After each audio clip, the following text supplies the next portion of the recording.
It's time for the Lowco Sports Lowdown. Here are your hosts, Justin Jarrett, Wes Kerr, and Max Arraj. It's wrong, but it's a different kind of wrong. Wes is not with us at the moment. Running late because we've noted on here Wes has a new pickleball habit, and he was running late on his way home from pickleball. He needed to get something to eat, so he'll be joining us in progress at some point tonight. But Max Arraj, and Justin Jarrett with you tonight on the Loco Sports Lowdown. We've got a good show lined up tonight. We don't have a ton of live stuff to talk about this time of year, although that's going to change, really quickly, and then we'll be in it for the long haul. But we have lots of stuff to talk about tonight. We got BJ Payne sitting in the green room, ready to talk with us about, that guy can talk about anything. So I'm sure we'll talk a little Hilton Head High football, getting ready for the Lowco high school football season coming up in just a few weeks. But I'm sure we'll also talk about a couple of Seahawks in the pros. One Seahawk in the pros, and then I think he claims D. Delaney as like an adopted Seahawk, but an honorary Seahawk. But then he's got a bunch of them that are in the game, as we mentioned the other night, the big game that is ruling the world right now, NCAA 25. So we'll talk to him about how cool that is to be able to play with some of your former players. That's got to be fun. And then, whatever else comes up. Then by then, Wes should be around. We're going to talk a little golf. Got the Open Championship going on. Did have a Lowco champ, Kate Kriskunas from Hilton Head Prep, winning the Blade Junior Classic, which is a big tournament up in Orangeburg, Spartanburg area up there. So big win for him. And then also, I got a cool video for you. Jeep Patrick's headed to the U.S. Junior Am. He got a cool special well wishes video that we'll share with you a little bit later. But so got all that stuff going on. What's happening with you, man? Haven't talked with you in a few days. Yeah, I think I'm kind of hooked on to what everybody else has been hooked on so far this week, and that's that new EA college football game that everybody's playing in. I should say it's fantastic. So that looks so good.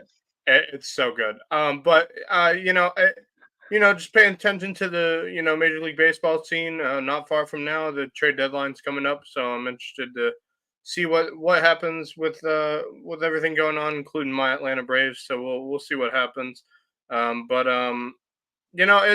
It's been a real quiet week for me, but I'm just paying attention to as much as I can, including the Open Championship. So it's a quiet week here in the Low Country, and that's not a terrible thing. But I'm getting ready for the Diamond Boys World Series in Beaufort coming up next week. That should be really fun. I'm excited for that 5-day stretch. I'm excited for it. So it's good. It's gonna be fun. Man. You'll be calling some games. We've also got coming up this weekend, the Diamond Youth Baseball 6 and Under Rookie Regional World Series in Walterboro, right. And LowcoSports will be the official photographers again. So I'll be out there grinding in the heat, taking pictures of the little guys playing ball. So that'll be fun. Looking forward to that for sure. Legion playoffs got underway. Walterboro got in there on a hot streak. Had a nice seed. They got the number 2 seed. They're in real good shape. They, in fact, have advanced to the second round because they just finished off a sweep of Monk's Corner. They won 14-4 last night, 6-1 tonight. So they'll advance into the next round and play Florence. So that'll probably be a challenge. Florence, the top seed in that little pod. And that'll get started on the 22nd. So it'll be next week, early next week they'll get going. So Walterboro, they've rallied tough here at the end of the season. Yeah. They've had a good run. So good to see that. Let's get on with it then. Let's shout out our MVP sponsors, and then we'll get BJ Payne in here to talk a little football and maybe some pro wrestling and whatever else.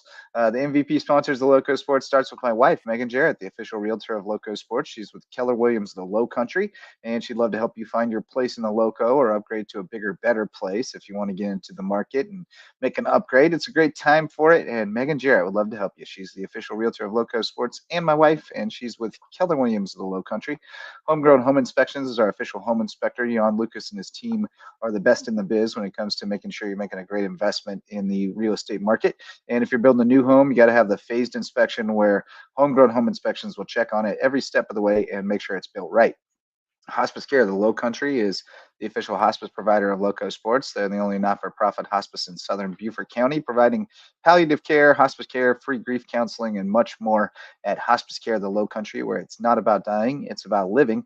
And Mickelson Law Firm is our original sponsor, the presenting sponsor of our Hilton Head Christian Academy coverage, and our official real estate closing attorney. You can call on them for all your legal needs. They've been supporting us since the very beginning, so we appreciate Mickelson Law Firm and all of our MVP sponsors. And they present our guest tonight, who needs no introduction to the sports fans of the Lowco, Mr. BJ Payne. What's going on, buddy?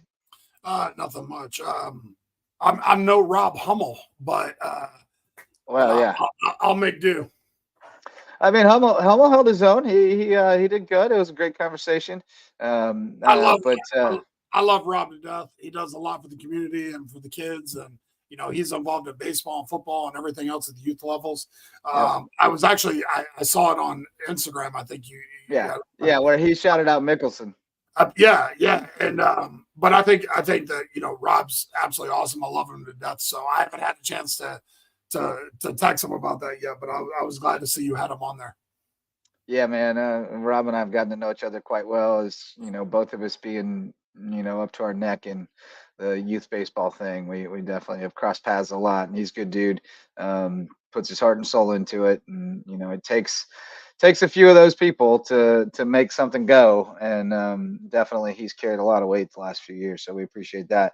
And like you said, he's just involved in that Hilton Head sports community, which is really tight knit. And I mean, all the organizations on that little island that are involved in athletics kind of lean on the same group of people to support them.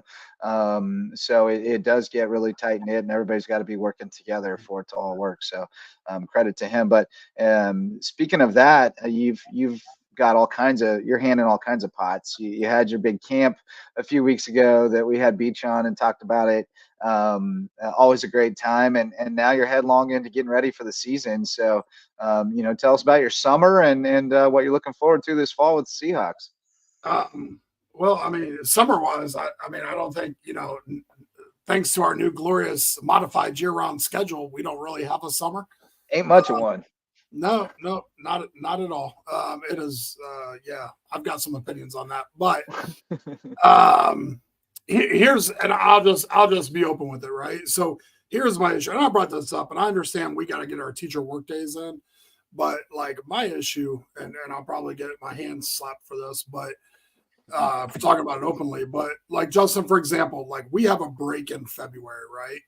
Right. So February 13th is a half day. That Thursday, the 14th off, and then the following Monday, Tuesday, Wednesday off as well. So you and your family can leave Thursday, right, at noon to go on vacation for 6 days. As teachers, in February, right? But you can, and there's one in October too. But as a football coach, you don't get that break anyway. But that Friday, the 14th, which February 14th, that's a teacher work day. So we have to be here. So to me, it just doesn't. If the whole piece of business is to allow everybody to get more breaks and to rest mentally and come back, the teachers need that the same as the parents. Like 100%. To me, I don't understand why, little Johnny and his family get to leave Thursday at noon for vacation, but teachers have to wait until Friday at 5 to leave with their families. Yeah, that hasn't ever made much sense to me. I know we got teacher work days and we got to get them worked in. I just don't think that was very well thought of, or thought out. And like I said, I'll probably get my hand slapped. So be prepared to take this down. But, that's just one of those things. But with that being said, we don't, 8 week summer. And then, we did our summer camp tour to Payne, and got our kids to, 8 different schools, and we're able to do that. And then came back, and because of the fact that we start teacher work week July 31st, and the kids' first day is August 7th of school, the first official practice day is August 2nd. So even if you like them, don't like them, there's no time to have a true 2-a-day type schedule. Right. So we really had to take advantage of the summer this year and make sure that we got our work in when we could. to learn new offense coordinator, new defense coordinator, and we got to get that, be able to get that work in to prepare for this year. So it's been a very busy summer. Yeah. Who are your new coordinators? Well, so I don't know if you know this or not, but like my first 11 years here, I called the defense. Uh-huh. So our defense coordinator, Trevor Kingsley, in May took right at the beginning, like right before the spring ball, took a job back in Michigan where he's from. Uh-huh. Couldn't really find what I was looking for in a DC. So I'm taking back over the defense, which was a little transition because we were a 4-2 when I was, calling it. He transitioned us to a 3-4 last year. So this year we're going to be kind of a hybrid between the two. And if you remember Jalen Whitlow, who was our offensive coordinator from 17 to 19, when Gaston was here in Cole, he had left to take another job in Texas, but we just got him back. He's been in the Atlanta area the last 3 or 4 years. So he got back here in April, and he's doing a fantastic job. And so it's been a lot of install this summer of getting both sides of the ball ready and prepared, and also the expectations, right? Like Coach Whitlow has very high expectations. Right. He's a high energy guy. He's 29, still 28. He's young. When he was our OC before, he was like 23. Very high expectations, and then obviously then coming on to the defensive side of the ball, our defense coordinator last year, Trevor Kingsley, who did a bang out job, was phenomenal. He was only like 25, so he was young. So he had a different relationship with the kids than I. Right. So he's closer in age and it's more buddy. And I'm this is the way it is. And if you don't run it the way we're supposed to, then you're out. We don't have much time for forgiveness. So, but the summer's gone great. I love this team. I love what they bring to the table. I love their work ethic. I love their buy-in. Our numbers are higher than they've ever been. They come every day and they work. We've always kind of been in that situation, with the exception of a couple years, like 2014, 15, 16. We've always kind of had, the 1 or 2 dudes and just a bunch of kids who happen to play high school football on the island. Right. Not a ton of overall really good high school football players. Right. And that's what I think that, we have now. We have a lot of guys that are really good high school football players, and we might not have that marquee name, that goes on the board, but we got a lot of kids who come in every single day, put in their work. They do the right things off the field. We don't have to worry about them. We don't have to babysit them. And we're really, really excited about this group of kids. You got one, Max? Yeah, Coach, looking at y'all's schedule right now, not an easy schedule, a new region for you guys this year, really adding some new teams and some old teams leaving and moving up a division. Looking at y'all's season, you start off at Stall in Charleston. Looking at y'all's upcoming schedule, I mean, where do you guys feel like you're sitting in your region right now? I don't know. I would have to say that if you look at it on paper and you look over the history of the last couple of years, you would think that the nod goes to Beaufort. Bryce does such a phenomenal job over there, and they have really good athletes, but they also have really good scheme. And when you combine those two things, they're really good.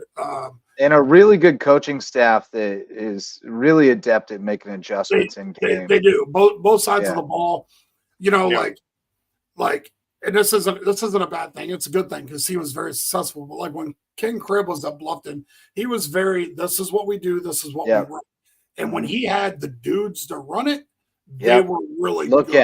Look out. When you didn't have the guys to run it, there was no alteration. Yeah. They didn't change. They did what they did. They had to get their stuff in, and that's what they ran. Bryce does a phenomenal job. So I would think that I would think that they're the lead horse right now until somebody beats them. They've been the best team in this area for probably 3 or 4 years, I would say. It was them, and they and May River were kind of 1A, 1B for a couple of years there, but like over a sustained period, I think you'd have to say Beaufort. Yeah, I mean, they've done a really good job, and then he does a really good job over there, and but all of them, I think our region from top to bottom is going to be one of those where every Friday night you're not going to be surprised at the score either side. I do too. Buford was coming off state championship last year, and we had them, and then we let it slip away, and we lost by 3. And I don't think anything or anybody expected that. They expected probably Buford to win by 28 plus. So I think that's where, we're kind of at non-region. We play Stall. They're a 5A school in Charleston. We don't really know what we're going to get. Was really hoping not to play that game there. We're starting a sophomore quarterback and Derek Renajewski, and really wanted his first varsity start to be a home game. But we're going to get him ready, on the road. We play James Island non-region, not intentional. Last time I shook Coach McCoy's hand, I said, adios, bleep, bleep.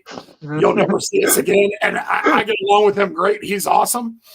And I told him, I said, you'll never see us again. Well, he was looking for a game, and we were looking for a game, and he kept calling me, come on, Payne, come on, let's do it. I said, man, you know what I said at the handshake? We're done.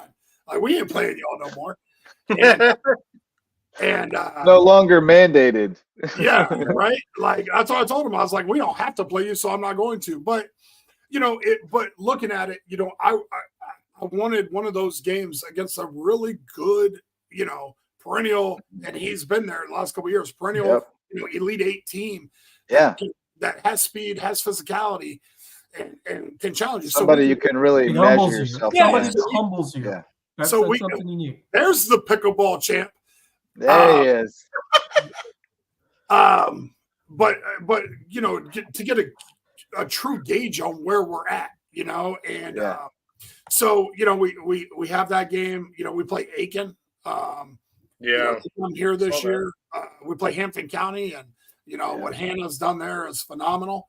Yeah. And then we play Hardyville, which obviously new school because we're splitting those two again. And hey, while we're on the subject of Hardyville, I have a question because I had seen reporting that CJ Frazier was going to be the coach there, and then I saw reporting in the last couple of days that CJ Frazier has been named the coach at Windsor Forest, and so I don't know where they are with a coach.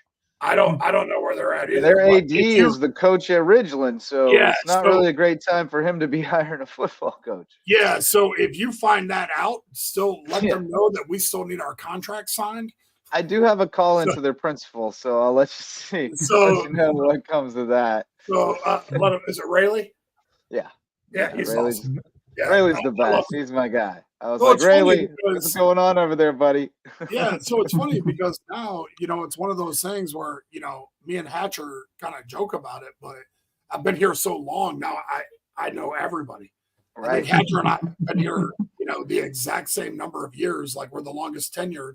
And every year, but Hatcher was an assistant at Beaufort and Battery Creek for many years before that. So he really knows everybody. Yeah. So, but as head coaches, we've had the same. And, every year for the last 4 years, Hatch says, I'm done. I'm going fishing, and then he comes back and then he goes to the Final Four. And so he does a great job over there, too. So, I love Hatch.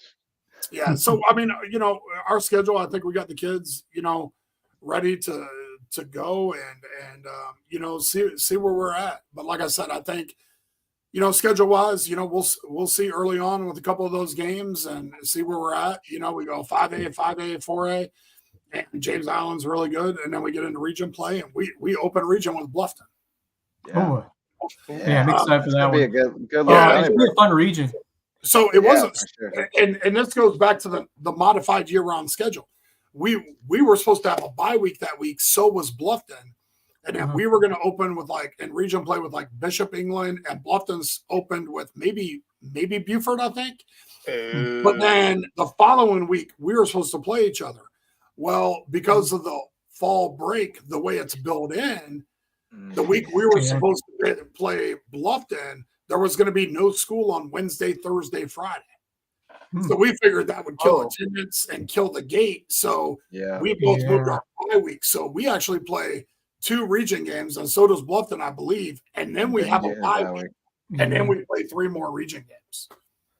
I think that's a helpful time to have the bye in between region play, because you normally have it right before region starts. How do you kind of assess that as a coach in terms of where you'd rather have your bye week built into the schedule? I mean, it is what it is, right? Or you just try to make the best of it whenever it comes?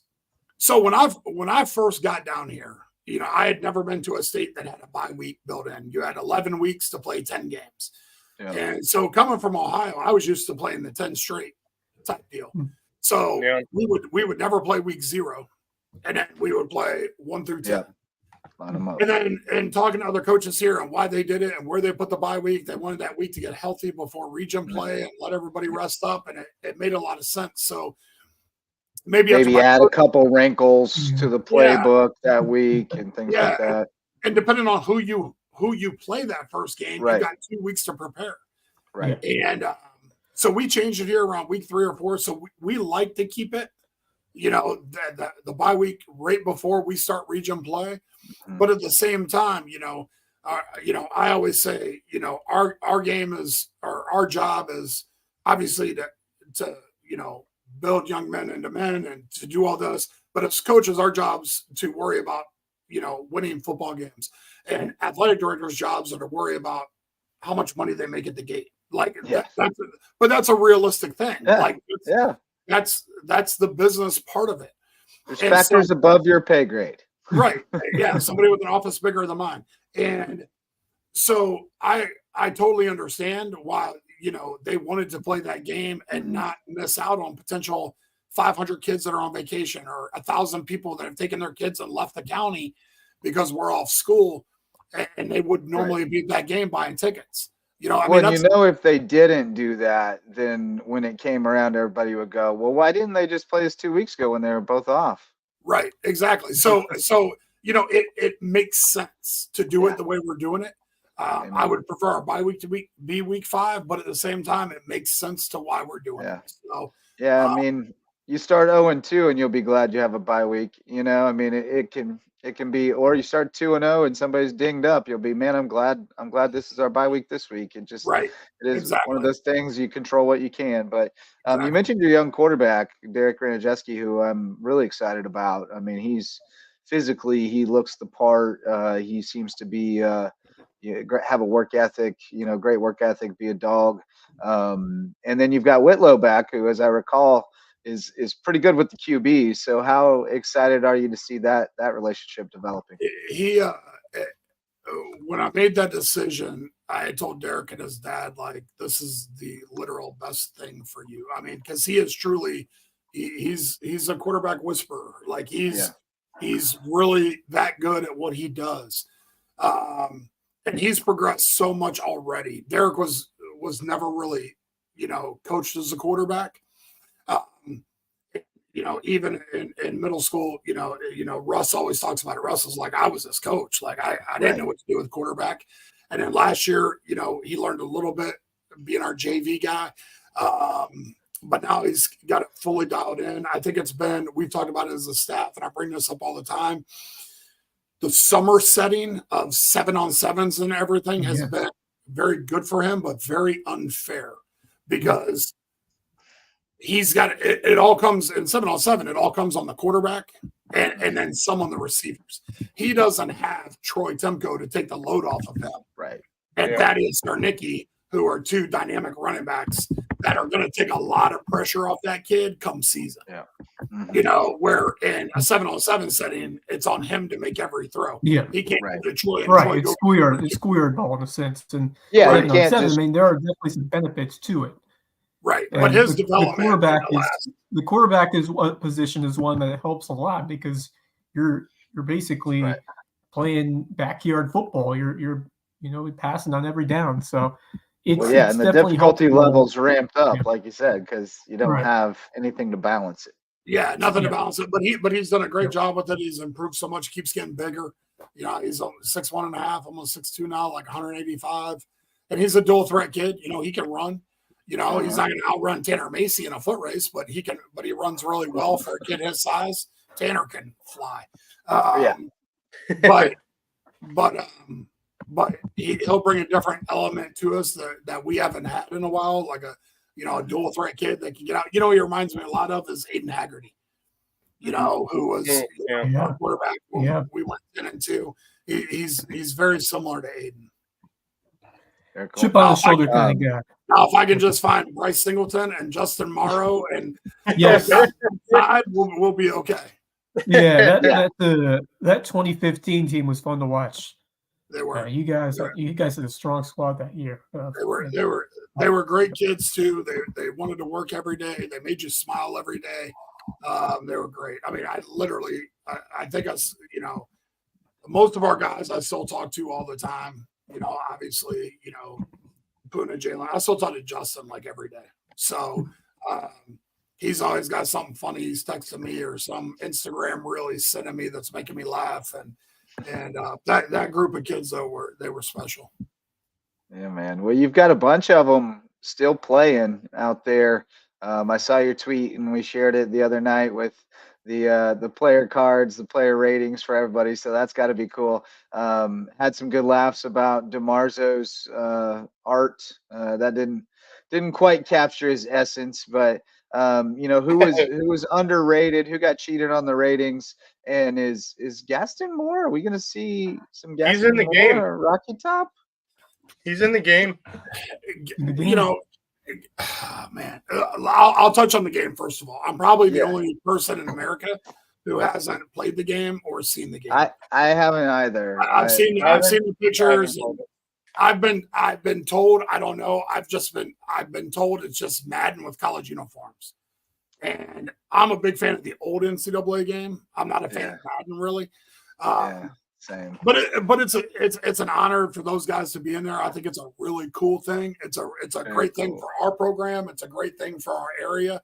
I think if you squint your eyes, Jalen Sneed kind of looks like Jalen Sneed. I think Chris Marable kind of looks like Chris Marable. Yeah. I think the other four don't even look like them. Like, not even.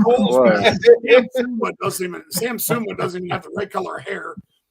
Gaston, I think they just said, okay, he's a quarterback's got to be a pretty boy from Hilton Head and made him look a certain way. Cole, he's in the game. Cole, I think you tweeted they took the Italian thing and just ran with it. Somebody played up the Italian stereotypes on that one. Jalen, vaguely, but if you squint, it looks like Jalen. Like if they aged him about 10 years. Kind of looks like Jalen. About 10 years. I kind of see it a little bit, not really, but I do see it a little bit. That's I love how they did the different. By the way, one's Hilton Head Island and one's Hilton Head. That Gaston looks more like Suma. Yeah, well, exactly. But I will tell you this real quick: if you go back to Jalen's, if you go back to Jalen's real quick, just so you know, and he'll want me to say this because he's very proud of this. Jalen weighs 227 now. 227. Every time he weighs in, every morning in workouts, he sends me a picture of his weight. That boy's gonna. Well, he's gonna have to. If he's gonna be a run stopper. I'll tell you who got underlooked. Shike Thompson is not a 64 overall. He definitely deserves a higher rating. That's a decent likeness of Marable, but if you squint your eyes, you're like, okay. And Marable, I don't know where they got the 283 from. He's 295. Cole's size is right. Suma's right. Like I think it says Suma's 6'7". Yeah, there's Suma. That does not look like. Yeah, that does not look like Sam Suma. Shy, I guess they got maybe almost the hair. Yeah, I'm not buying that as Shy. Yeah, they did Thompson wrong with the ratings, man. Yeah, well, the thing with Shy, the crazy with him in transition in college, right, is Shy's actually up to about 245, 250 now. Yeah. But as he's growing to put his hand in the ground to play D1 defensive end, he's playing outside backer right now. Oh, really? So it's like I went out for a spring practice to watch and he's dropping into cover too. And he covers like half the field because of how long he is. Yeah. But it's almost like, somebody's like speaking another language to him because he's never done that before. For us, it was, widen out and go, be a true edge guy where they're having back your ears. Yeah. So, the game from a different perspective for sure. Yeah. So, but the EA Sports game, it's awesome. It's good for those guys. I know they were happy to be on it, Very I'm cool. really happy for those guys. But man, Gaston has really progressed and found his way on the field some, and then kind of starred in the spring game. Like he was kind of the dude in the spring game. Like it's been awesome to see. We talk about it a lot. Kids who bet on themselves and just say, I think I can do it. I'm gonna try. And he's been a great example of that. He's been phenomenal. They love him there, and he's in a little bit of a peculiar situation there because the kid that's ahead of him, Nico, he was the first NIL kid that like Tennessee paid like $8 million to get. Right. And we talk about it all the time, and it is what it is, right? Like they're paying, it's like NFL football. The kid they're paying $8 million to is gonna get the first crack. But Gaston's going to get his work in this year. And, he's still got, because of the way everything worked with COVID, after this year, he still has one more year of eligibility. Oh, really? Yeah. And so I know right now there's already 4 Division I schools that have contacted me about him going there. The grad transfer route. Yeah. Go in there. Grad transfer. Yeah. And there's nothing bad, nothing on Gaston's end, but there was some really good things that happened for him at Tennessee over the last 6 months, and kind of the way it fell with his graduation and everything, he wasn't able to leave this past year. Yeah. But I'm just continuing to talk to him like, hey, if you don't get the crack this year and you don't, you need to keep playing, because I truly feel and Whitlow has way more experience with us than I do, but Gaston is your prototypical quarterback. Like he's your typical pro quarterback. Not saying he's going to go be Tom Brady, but Gaston can go play. But go be Gardner Minshew or something. 100%. He can go do that for 8 years and do a great job of it. But just what his skill set is very linked to, but not exactly. Tennessee likes a little bit more of a runner. They don't like an in the pocket guy.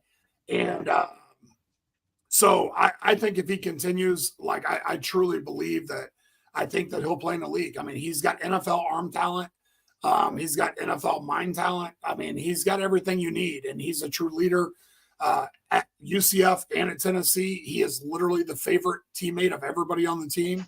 They literally love him to death. And it's funny because Alex Golish, who's now the head coach at USF, he was the original one that recruited him to Iowa State and then brought him to UCF and then to Tennessee as well. And he told me, he said, at UCF, he was everybody's favorite teammate. And then he came to Tennessee and he was the same thing. He was like, BJ, I'm going to be honest with you. I thought he was like the beer hookup. I thought like he was like he had the fake ID and he could go buy everybody beer. But then I just realized it's just his personality and the way he is that people just gravitate to him and they absolutely love him. Yeah. And that's what he does, and his teammates love him to death and they buy into him. So I can tell you this is that if something would happen early on, Gaston obviously is the next guy. If something would happen early on to Nico and Gaston would get the opportunity, Gaston's never going to look back. Yeah, he's not going to. Everyone loves that kind of story. Gaston. Yeah, he's going to go in and if something happened to Nico and Nico got banged up and Gaston went in for a game, Gaston's not going to turn that back. He's going to take those reins and run with it, and he's going to be the starting quarterback the rest of the year at Tennessee. I truly believe that. Yeah, I agree. I've known Gaston since, oh my God, great guy. We were babies. I mean, like me and Gaston have known each other since we were 2-3 years old. So I've gotten to watch him grow into the man he is today, and I'm so proud of him. And I watched that spring game, and I was like, my God, has he progressed over the last year or so? I mean, that's the best progression I've seen out of him up to this point, and I really liked what I saw out of him. And I was like, they give him a chance. He's not looking back. I mean, like I completely agree with you. He's not going to look back the moment he gets his chance. And can you do his laugh? Can I do his laugh? No. Yeah. Do his laugh. That's his laugh. I always do it every time he calls me. That's how I answer the phone. I'm like, That's great. Well, you mentioned you think he's got a shot to play in the league. You've still got one in the league. Puna Ford making another zip code change this year, out to wherever the Chargers play now. Are they in Los Angeles now? LA. They never keep it straight. Yeah. But how what are the prospects looking for Big Puna out there? Ask him what his rent is right now in LA. What's that? His rent in LA. It's a little bit higher than Buffalo. No, it's kind of like a perfect storm for him, right? Like he was in Seattle. They were 4-3. He was doing great things, and in that last year they transitioned to a 3-4, made him a read end. That is not who he is, and so he left. Went to Buffalo last year. Late, the Lions made a real big push at getting him, but he had already agreed to terms with Buffalo. I don't know if you know much about this, but Puna has family from Buffalo. Mm-hmm. So a ton of family in Buffalo. So he was like, hey, I'll take the year and everything will work out. And, he went up there and it wasn't,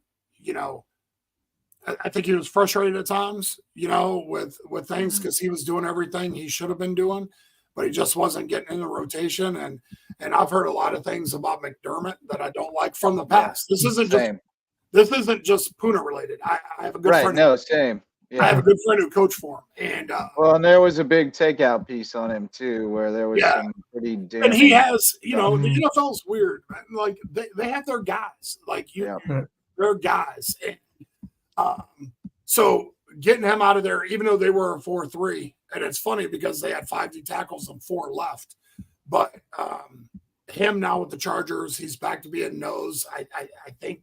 I mean, as far as I know, he's going into camp. He's a starting nose. And, and I tell him, it's a chance for him to bang it out, too, because he's got a couple pretty good guys on the outside of him. He's got Bosa and Khalil Mack. Yep. So that will help him tremendously. And he's going to get some single team. That's got to be cool. And people have their opinions. I dealt with him in recruiting when I was in Ohio. I like Jim Harbaugh. I like his coaching style. And knowing him and the kids that he recruited of mine when I played in Ohio, Puna's going to fit in exactly with what they want. They want those grinders, hard workers. They don't care about this or size or this tangible. Like, you either play ball or you don't. Yeah. And, that's what Harbaugh's always hung his hat on, and he's always won everywhere he's been. So I think this is going to blossom into – I really do. I think this is going to blossom into, and I hope it does. This is where Puna spends the next 5 to 7 years. For the rest of his career, I could definitely see it. It works out well, especially with the guys who centered around veterans like Joey Bosa, Khalil Mack on that defense, on that front. I'll have a hard time rooting for him. I got my Chiefs confetti right here. I can't. Hey, don't worry, man. You can come with me when the Chargers come into Atlanta in Week 13. I'm going to that game. I'm going to. I can root for the. I got nice. Maybe I can root for the Chargers. You have a good turn over there. Good local. Justin, you and Ian Garrett's a big Chiefs guy too, right? Yeah. We both grew up in Kansas and Missouri. I grew up in Kansas. He grew up in Missouri. We both went to Mizzou. So we're Chiefs guys.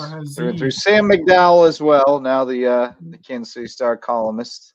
I don't know if you got to know Sam. He left just before your tenure, I think. Okay. Yeah. He was harassing Tim Singleton back in the day. Oh. But hey BJ, so thanks so much for hanging out with us tonight, and we appreciate you, man, and everything you do in the community and for the kids. And always great to talk with you. Great talking to you guys. Thanks for having me. All right, man. We'll see you real soon. All right. Thanks. All right. That's BJ Payne, head football coach, Hilton Head High School, former WWE wrestler. We didn't even talk about that tonight. We were one degree of separation from the RNC tonight because I think they had Hulk Hogan speaking tonight. So BJ could have told us a Hulk Hogan story or something, but all good.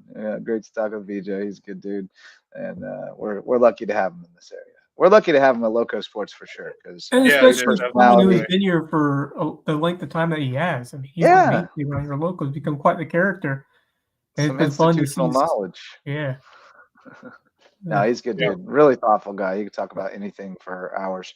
Varsity sponsors of LowcoSports. DDS Web Design builds, hosts, and maintains websites for businesses and nonprofits to get results. So if you need to get found online so you can do more and think bigger, go to ddshhi.com.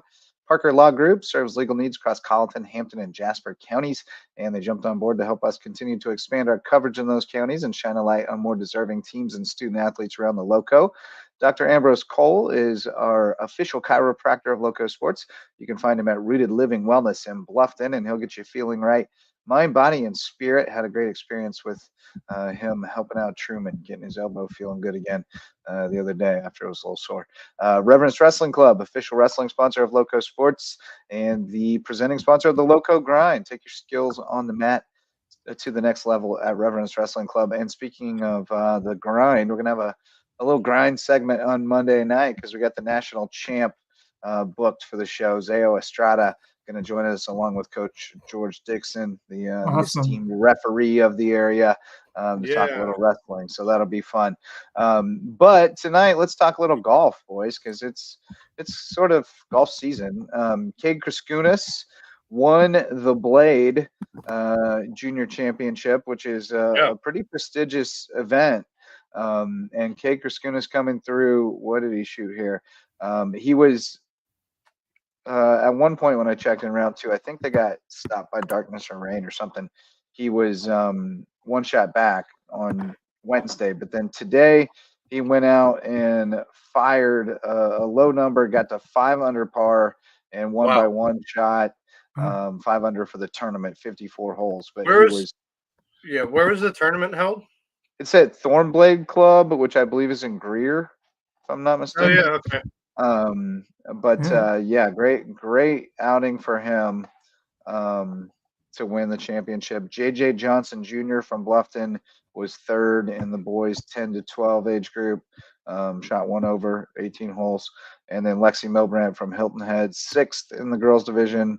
Landry Williams from May River also tied for 8th in the boys division. So 2 top 10s for the Lowco. Very nice. Pretty cool.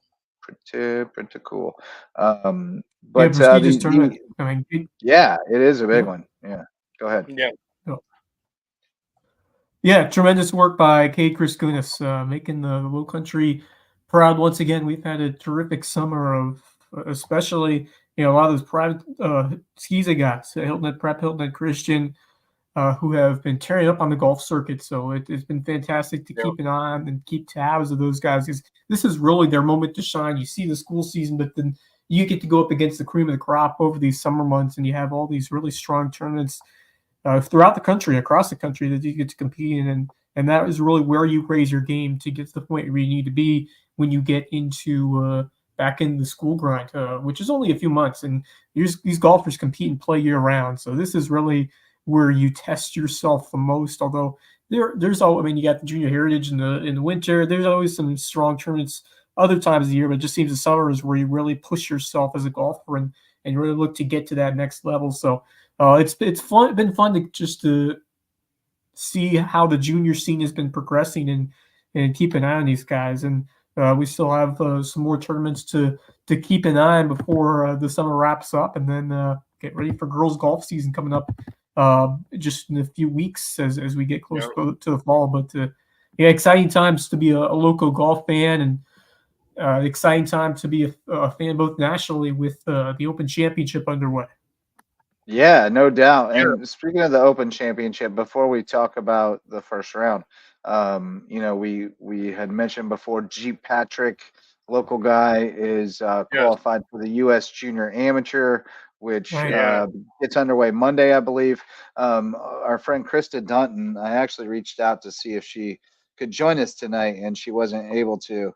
But really cool thing here. Jeep spoke at the FCA breakfast at the Heritage, where Scotty Scheffler's caddy, Ted Scott, was also a speaker, and he heard Jeep speak, and he sent him his yardage book from the Heritage. And then today he sent a video that we will now play for you. Jeep, congrats, buddy, on qualifying for the U.S. Junior. I got a couple guys that want to say hello to you. Chief, congratulations, buddy. Keep up your work. Congratulations, Chief. Good job. Trav. Congratulations, Chief. Let's go, baby. We got this. Yeah. How cool is that? Yay. Sorry, That's we go, did Chief. have. Yeah, there we go. Love that. That's awesome. Super cool. Very cool. So had to show that. G Patrick getting the shout out straight from the Open Championship from #1 in the world. Pretty cool Yeah. thing. So Jeep will tee it up next week up in Oakland Hills, Michigan, and then also coming up a little bit later, not a whole lot later. The Junior PGA Championship starts on July 30th, and Sage Bradshaw will be playing in that at Congressional up in Bethesda, Maryland. So a couple of Lowco dudes repping on the major junior stage this summer. Yes. Yeah. Love to see it. But I didn't watch any of the golf today. What's going on with the golf? Well, I know that the leader was 350 to 1 to be the first round leader. Yeah, that's I mean, it's one what's round. his Yeah, name? but, Well, Daniel the Brown. Englishman Brown. Daniel Brown from England. Yeah. There's Peeps. there's some players who have had some struggles so far, and Rory McIlroy is one of them. He's 7 over through the first round. Tiger Woods didn't really expect much out of him. He's 8 over. Ricky Fowler's 8 over. Who else? 8 over. You can't win it on Thursday, but you can lose it. You can easily Shane lose Lowry. it, especially on this course. Will Zalatoris 5 over. Max DeChambeau Homa 5 over. DeChambeau 5 over. Sambo 5 over. Tommy Fleetwood 5 over. Wow. Who else? I mean, there's a lot of players that I was like, wow, really? Victor Hovland 4 over. Ludwig Garberg, he's 4 over as well. Enough about the losers. So we got Brown at 6 there's some big under. names that are on the bottom. Lowry's at 5 under. Yeah, we got Justin. It's mostly Justin big names Thomas, that man. are in the Justin event. Thomas. Good international He's right leaderboard. Some English players on Odegaard. top. You got the Ireland Shane Lowry, and then never count out Justin Rose. Yes. Yeah, man. Justin Rose. Rose is always there. I just haven't really heard his name all season, but I'm glad to see he's at the leaderboard this Never week. count him out in the majors, especially the Open. Shopley's And on Matty Fitzpatrick and Scotty Scheffler right there at -1. So don't count out those two. Yeah, don't count those guys out. Yeah. I don't really want to count those two. 4 winners of the RBC Heritage. Right there. Keep it in red numbers. Keep it in red numbers going into the weekend. You'll have a shot. Saturday's always moving day, and if you're, within 5 or 6 going into the final round, you figure you got a chance. So I mean, I'll get locked into it. I didn't. It's nice because you get to wake up in the morning and it's like earlier on and it's already on. I think TV. that was part of the problem. I think I had slept through most of the round when I woke up this morning. I'm but it's a nice bit of a night owl. Wake up in the morning and watch some golf. True story. I do enjoy that. I'm a bit of a night owl myself. From what I've seen so far after the first round, that course played really difficult today. It was a really tough course to play, and you can see through the leaderboard. Not a lot of guys finished, under par. Most of the guys finished either even or over par. First day showed a lot of, especially when the weather or the wind picks up over there. Some of those tournaments. Yeah, it wasn't the best weather day. From what I can tell, it can get gloomy and windy over there. In England or Scotland, it can be. Royal Troon, which is where they play which is the course they're on. Royal Troon is, from what I've seen, it's a very difficult course, especially with the conditions they had today, and it just showed through the leaderboard. But there's some guys up there who are able to make a move. There are a lot of guys that are sitting at even par that could also make a move too. So at this point, it's anybody's game. I mean, Daniel Brown is in the lead, but we just don't know. It's day one, so you can't really expect anything until the weekend hits, and then you start going to work. Yeah, I can't get too excited until Saturday, quite frankly. But other golf news. Here's some cool golf news. USCB, our friends at USCB, the Sand Sharks, the women's golf team had the 6th best GPA in NCAA Division II, 3.818. Wow, Those that's are impressive. Yeah. genius. That's I mean, impressive.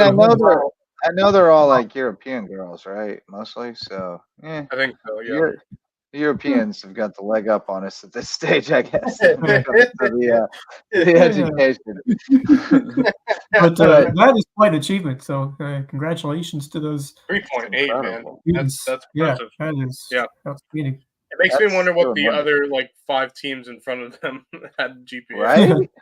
That's Yeah, like that's through the that's roof. really right there. impressive Yeah. as a team. That's I mean 3.8 as a team is very That's almost impressive. Now I want to know who's Yeah. I mean, you can't even one. be mad about getting beat, right? Because you're Yeah, only right. At that +2. point, yeah. If they had better than that, they must be Yeah. pretty Oh, yeah. good.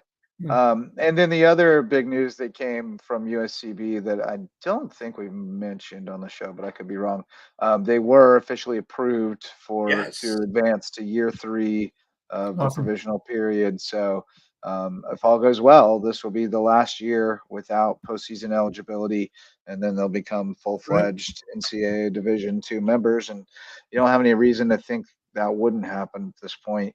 I think typically if you make it this far, that's kind of the stamp that Yeah. you're on track and just keep doing what you're doing and everything's going to be okay. So, I think they've shown the initiative to take care of the things that were a little deficient initially, which is the whole point of the provisional period, is to kind of have a chance to show your plans to take care of everything. And it seems like they're in good standing, and Peach Belt is excited to have them, and Yeah. we're excited that they're there. So can't wait for another season of Sand Shark One step Athletics. The away. kids will be back on I mean, campus very soon. Yeah, and just to see the vision that they had many, many years ago, and now you're looking at you're a year away from Yep. getting to a fully fledged Division II school and getting ready to have a chance to compete in postseason play. So that's got to feel good for Gina Motford over there and Quinn Monahan and that staff, because they've done an outstanding job the whole way through, and now they're just 1 year away from being full Division II members, and it's awesome just to see how Great. exciting things are for of course basketball building on year 1, and we see some new transfers coming in and some exciting talent that we'll be able to see compete in the winter, and the promise that we could see for women's soccer starting up in the fall. I'm excited to get on the mic in September and call those games, because despite a couple of you lose Murray Colvat and you lose a couple key performers from last year's team, you got a lot returning, especially some players on that back line, Adriana Martin, Leah White, to name a few. There's a great core on that team coming back, and I'm really pumped to be able to call that one with Coach Huff. And speaking of which, I love talking with him. He's quite the character and just a great guy, and looking forward to seeing him coach the squad coming up in a few weeks. Yeah, hats off to you boys know that I've known Quinn Monahan for a really long time, because me and his oldest son Keegan graduated together, and we're great friends. I'm so happy that they hired Quinn Monahan, because I just felt like he, alongside the rest of the group at USCB, I knew one day that USCB athletics would be something more than what it previously was. And to see it now, you're in your 3rd provisional year for D2 athletics, it's such a great experience, and it'll only help continue to grow the school as well as the athletic programs. So I'm really happy with how USCB athletics has put this together to now be in their 3rd provisional year, and 1 year away from becoming full-fledged D2 school. Boom. Let's go. So yeah, soccer is just 25-ish days away, I think I saw, before they return to campus. They return to campus to get to work.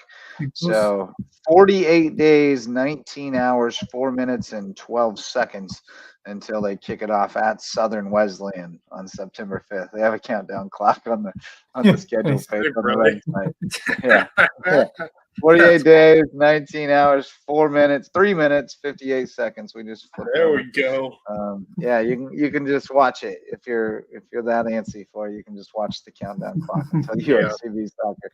All right, let's shout out our Lowco Booster Club. We got a bunch of people who support us, so please support them. We got Court Lifestyle Pros. Daniel and Debbie Court are Lowco natives who are with Charter One Realty, and they want to bring you home to Hilton Head Island. Eagle Creations has promotional items and custom apparel. They've got all kinds of cool stuff, including some Lowco swag, which we've made it customary to say, get your Lowco swag here, and drop the link in the comment. Max got his. It's looking very stylish. Yes. So the Eagle Creations is a great place to go check out all kinds of promotional items, see what they can do for your business or organization. Jay's Barbershop in downtown Ridgeland, place to be, whether you need a haircut or not. Go in for great conversation and come out looking stylish at Jay's Barbershop. Barefoot Floor Care of the Low Country. Chris Odom and his team will get your floor so clean, your feet will thank you. I saw Chris give us a thumbs up just a few minutes ago, so he's tuned in tonight. And Hudson Seafood House on the docks, presenting sponsor of Under the Bus. We had a new episode that went up last night, so go check that one out. The boys were, they're always in rare form, but yeah, they had some good ones. The episode title, Horse Pies in the Outfield, and that came up in the first few minutes. So it barely edged out. Don't mess with El Pistolero. That was one of our other options for the show title. But yeah, it was a good one. They talked a lot of baseball, All-Star Game. You can imagine they think the All-Star Game was Jump the Shark, or the Home Run Derby especially. They think that's just completely jumped the shark. They're over it. They had a lot to say about Wimbledon and the Open, and soccer and NBA, and of course Bronny got trashed. That's like a weekly occurrence now. And then they allowed Coach Pasirico 20 seconds at the end just to trash John Calipari if he wanted to, because he gets one of those in just about every episode too. So if you haven't been watching Under the Bus, check it out. 3 old guys fussing about sports and making a bunch of funny jokes. Great time. Can I say this about the All-Star Game? I did not like the Home Run Derby. I don't know if it's just because I did. I liked it. I liked it. For me, there were pros and cons to it. Like I like the idea of it. I don't know. I wasn't sure about it, but it's way better than the bracket. I liked it better than it was when you just had the pure clock, and they're just hitting as many home runs as they can within that. Yeah, I like the format better. I liked how they got rid of the bracket in the first round. I think I'd rather just go back to the outs period and do away with the clock entirely. But I think the outs are just more fun.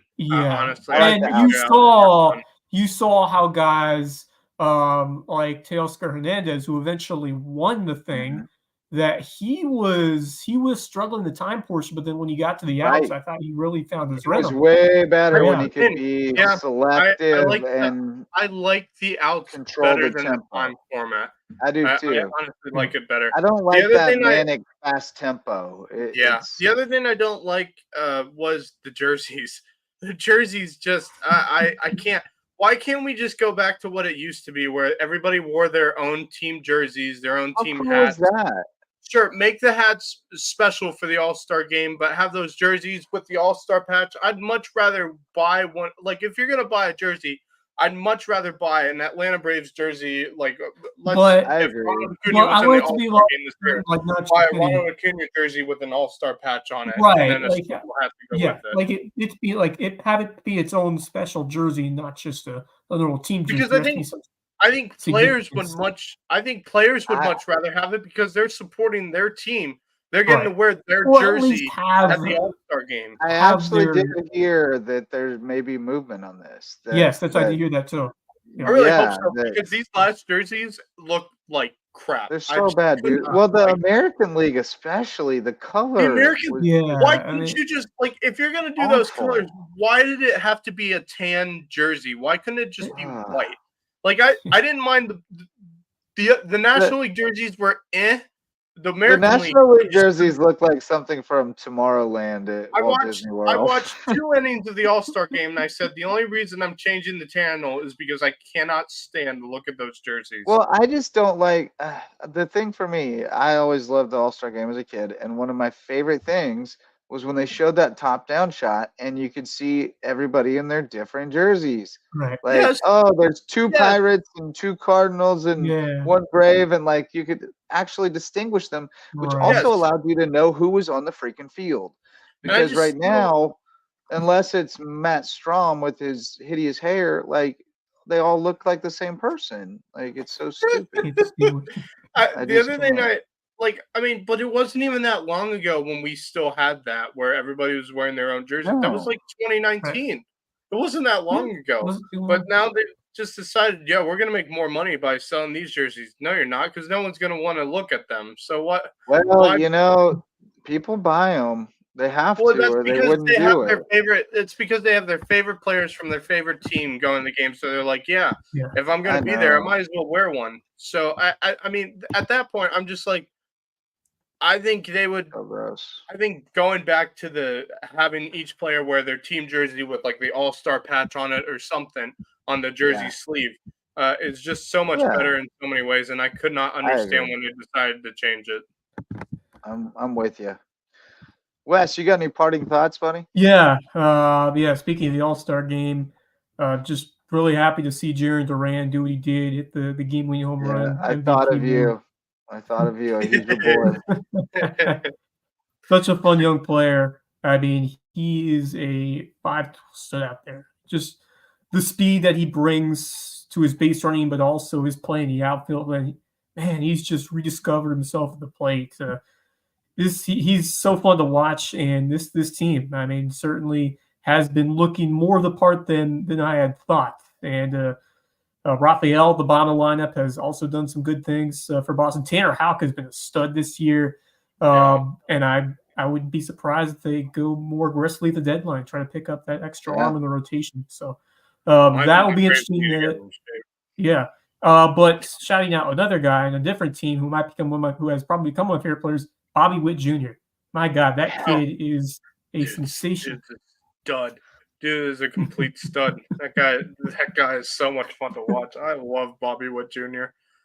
God, dude, I can't wait to see the Royals get back to the playoffs, man. Because I like Jack. when the Royals They got run Jack the playoffs. coming too. I Jack's know. coming I too. cannot wait. I cannot wait to see Kansas City baseball back in the playoffs, because whenever they were in the playoffs, it was so much fun to watch, because that stadium would be rocking during playoff games. And I absolutely love It watching may that. come down to Wes's Red Sox against the Royals for a wild last card. wild card. Yeah, Minnesota's right there too. It's gonna be a dogfight. Yeah. My Braves are in Houston's in the trouble. mix. I'm not gonna lie. What do you think about the Braves right now? Are you worried at all? I've watched them, and I'm just like, dude. The problem they're having right now is they have so many players injured right now, and I think that's like their biggest Achilles heel. While they have a deep team, they've also had a crap ton of injuries and multiple players that aren't going to be back until at least next season. Yeah. Because, I mean, you got Ronald Acuna with the ACL again.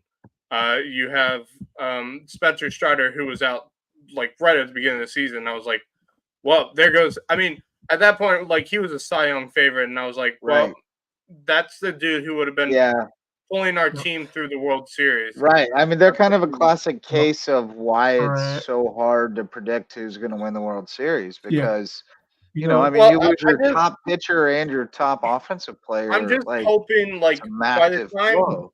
I do think the Braves, if they can find a way to win some games, I think there will be a wild card. They're not catching up to the Phillies, not with the team they have right now. They're just not catching up. You know, a team that I'm looking at right now. I would pray. Let me just say this. I would pray for the Braves to show up as a wild card team against the Phillies, so we can beat the Phillies and give them a taste of their own medicine.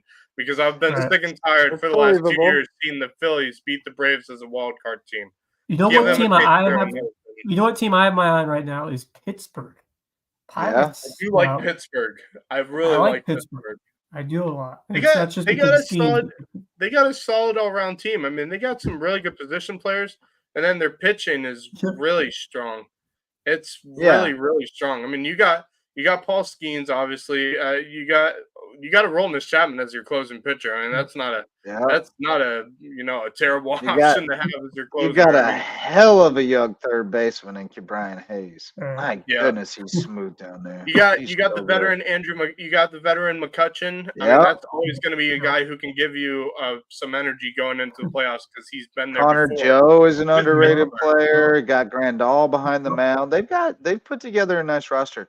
I definitely am rooting for them in the sense of ain't nobody else in the Central that I can root for. With the Cubs in last place, there ain't no way I'm rooting for the Cardinals or the Brewers. So let's go Pirates. Your Cubs are struggling. Oof. Your Cubs have been struggling, and I feel bad. And they're not even built to sell. Yeah. Like that's the problem. I was hoping they'd have a much better season, and I don't know. It's been disappointing to watch them this year. Very disappointing. I hate saying that, but it's just been disappointing watching the Cubs this year. Craig Counsell's kind of been a flop, and it just – I don't know why they signed him to begin with because he couldn't really do much in Milwaukee. So why did you expect him to do anything? I mean, he just – he got teams to the playoffs but couldn't do anything else. No offense to Clemson fans, but he's like the Brad Brownell of MLB to me. Like, yeah, he's going to be just good enough to keep you happy, but he's never going to do anything special. You know, like. No. Yeah, that's the thing. Like, I don't know. I mean, Brad Brownell just take Clemson to the Elite Eight. They extended him. I was kind of surprised. I mean, yeah, he had a good season. I know. I don't know how, though. I still think he's a fluke. He just got an extension too. But all I know is every year there's a period where his teams just play like absolute dogs for about 2 weeks. And trust me, you never know when it's going to come. For years now, it's just what we have to deal with, unfortunately. It seems like he almost loses the team and then pulls them back every year. And just to think, we almost had Zion Williamson at one point. Anyway. Well, anyway, boys, I think that should probably be enough damage for tonight. But great show. Love talking with BJ Payne. Love talking with you fellas. Talking a little golf, a little bit of everything here on the Loco Sports Lowdown. We will plan to do it again Saturday night. Might be a later show Saturday night because I'll be coming in hot from the Rookie Regional World Series up in Walterboro. You guys are welcome to tag along if you want to. It's going to be good times watching the little fellas play ball. But I might join you. I might join you. Yeah, I'm not doing it. It's fun to watch the younger kids. Especially when you have the rules where you can't steal or you can't. It's hard to move across the base. Yeah, you got to put it in play. Coach is pitching. Got to win. Supporting my Hilton Head Academy Eagles with my baseball state champs. Yeah, baby. Shout out. Oh yeah. Here's my final shout out. Today I was driving down 278 and or Bluffton Parkway, I think, one or the other, and somebody pulled up beside me and got my attention. I looked over and it was Roman Colella, state champion Roman Colella. So I thought that was pretty cool. But all right, boys. Well, great show tonight. Love talking with BJ. Love talking with you fellas. Thanks to our sponsors for making it all possible. Go over, hit the link, go get your Locos swag, get swagged out for football season. It's coming real soon. That's going to do it for tonight. Thanks so much to Wes Kerr and Max Arraj. For those fellas and myself, I'm Justin Jarrett. We'll see you next time. Go Lowco. The Lowco Sports Lowdown podcast is a production of Lowco Media LLC and LowcoSports.com, an independent media outlet providing grassroots local sports coverage in the South Carolina Lowcountry. We are sustained by community support from sponsors and patrons like you. Get in the game with a monthly pledge of $1 or more at patreon.com/LowcoSports to keep us going and growing. Go Lowco.